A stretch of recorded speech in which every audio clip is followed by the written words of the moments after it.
Ngcukaitobi to the podium to address the court on genocidal intent. Thank you. I thank Ms. Hassim for the statement. I now give the floor to Mr. Tembeka Ngcukaitobi. You have the floor, sir.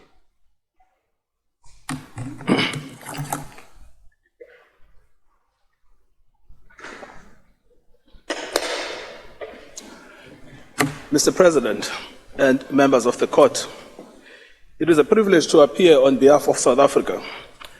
Today's request for the indication of further provisional measures and/or the modification of the existing measures has been triggered by the military assault of Israel on Rafah, which began on the 6th and 7th of May 2024 and has intensified and escalated since.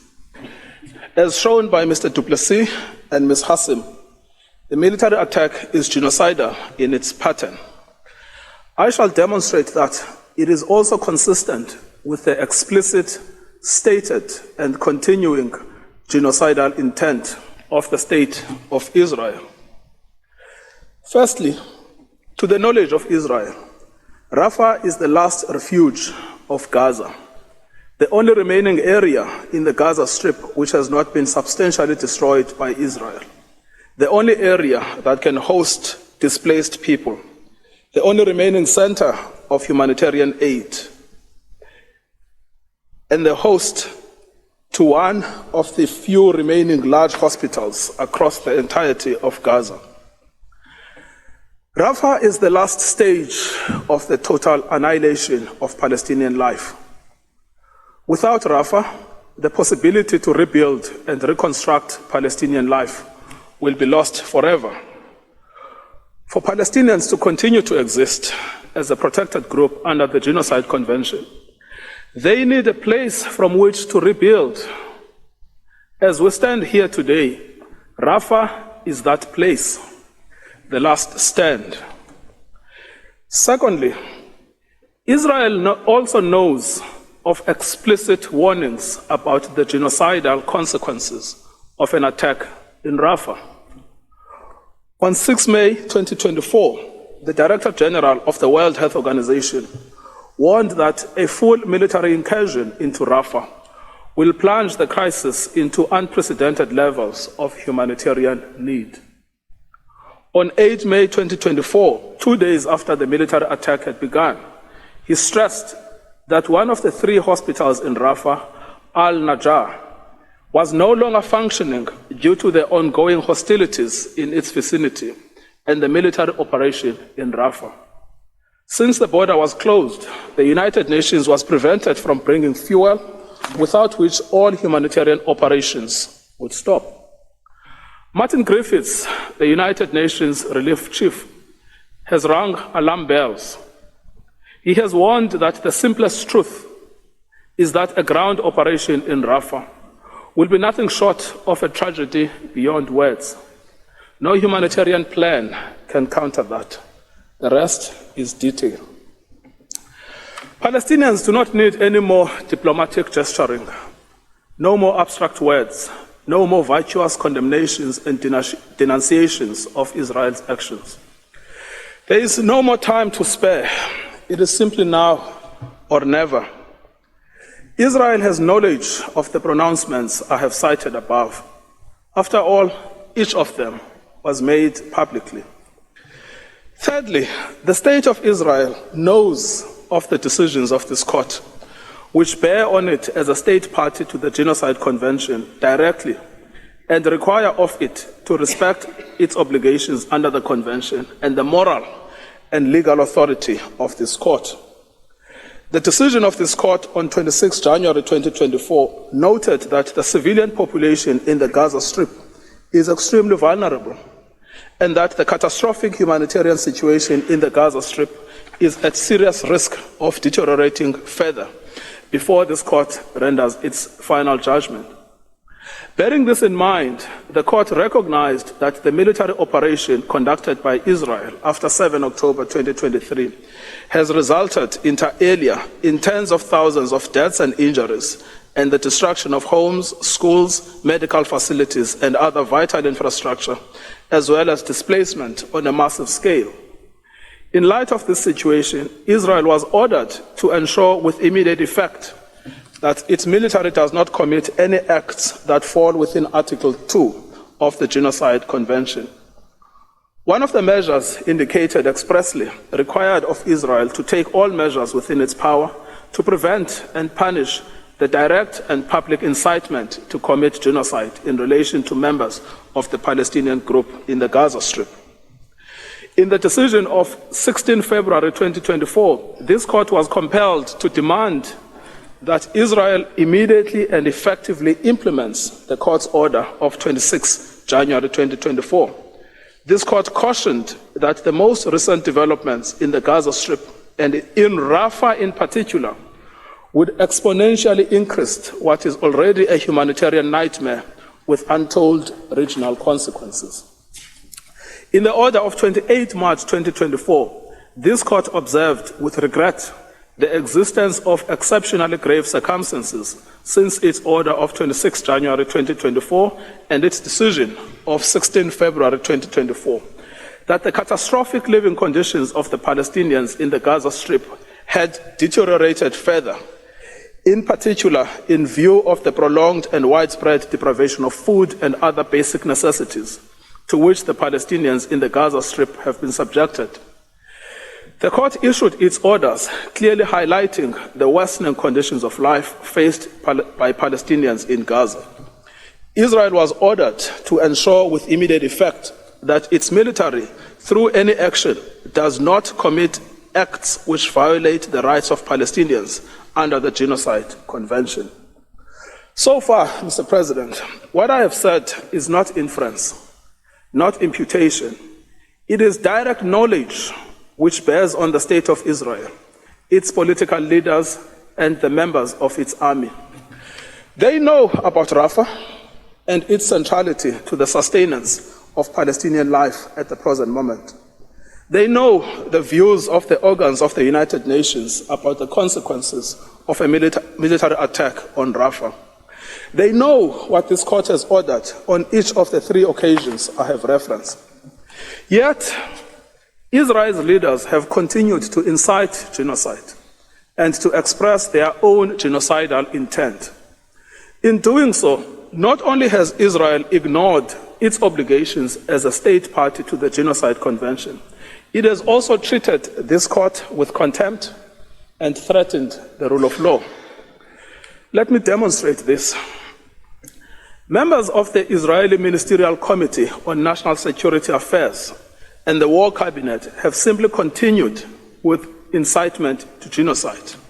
First, the Israeli Prime Minister, Benjamin Netanyahu, who is a member of the War Cabinet and the Security Cabinet, has gone beyond any reference to Hamas alone. Instead, he has described Israel's aims in the military assault as being to ensure that Gaza will never again constitute a threat to Israel. He describes Israel's objective as being to achieve total victory, underscoring that no force in the world will stop us. We will stand alone, emphasizing that Israel will fight with its fingernails. Second, the Israeli Minister of Defense, Yoav Gallant, a member of both the War Cabinet and the Security Cabinet, has made it clear that Israel is taking apart neighborhood after neighborhood and will reach every location in Gaza.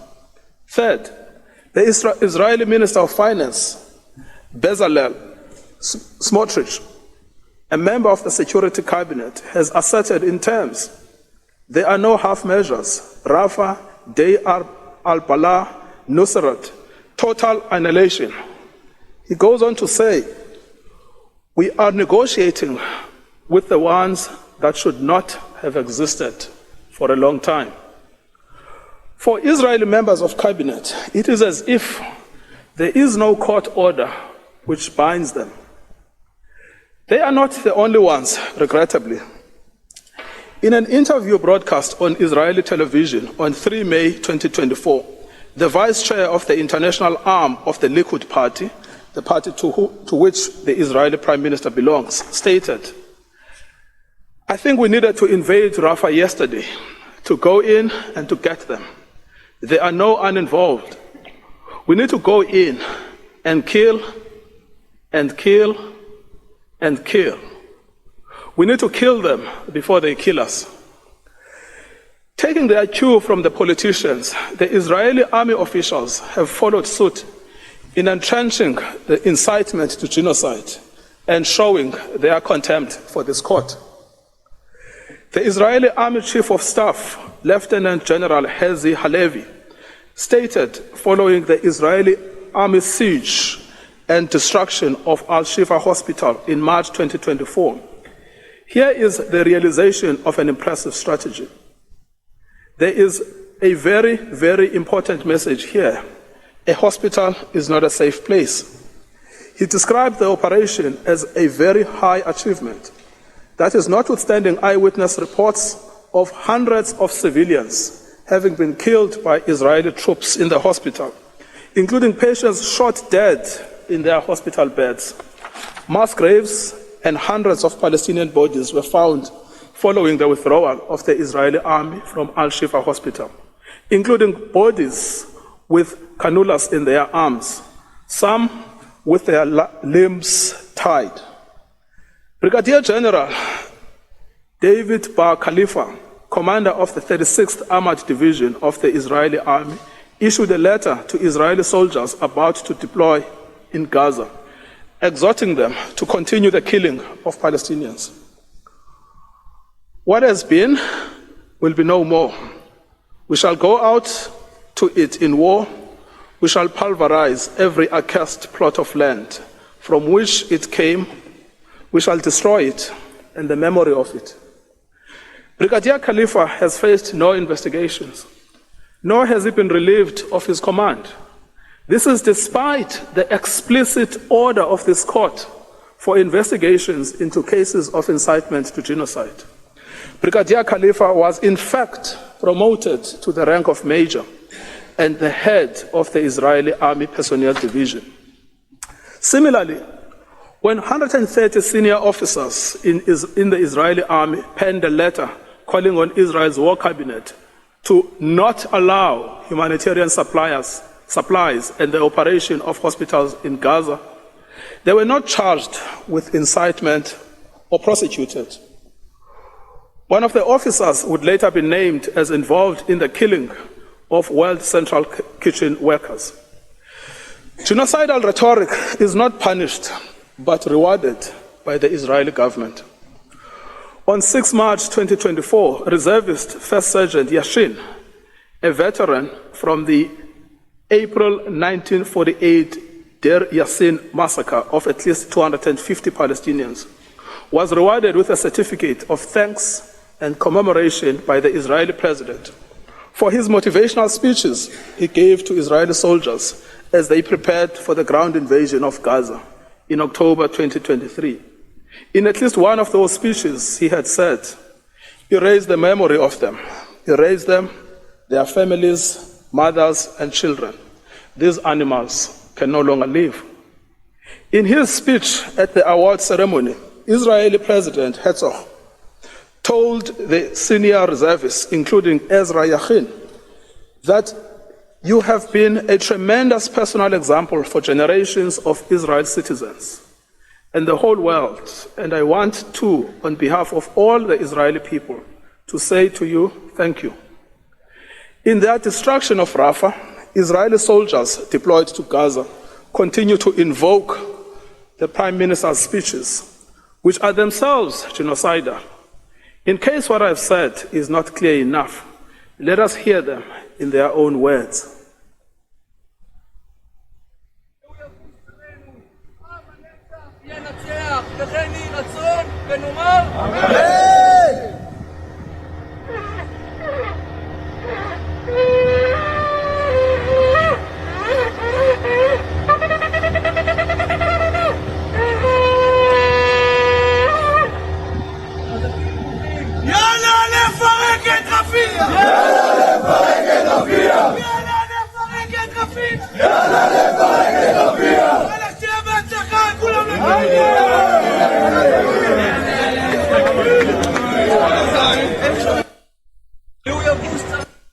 The destruction of Gaza and Palestinian life is understood by commanders and soldiers, as the video shows.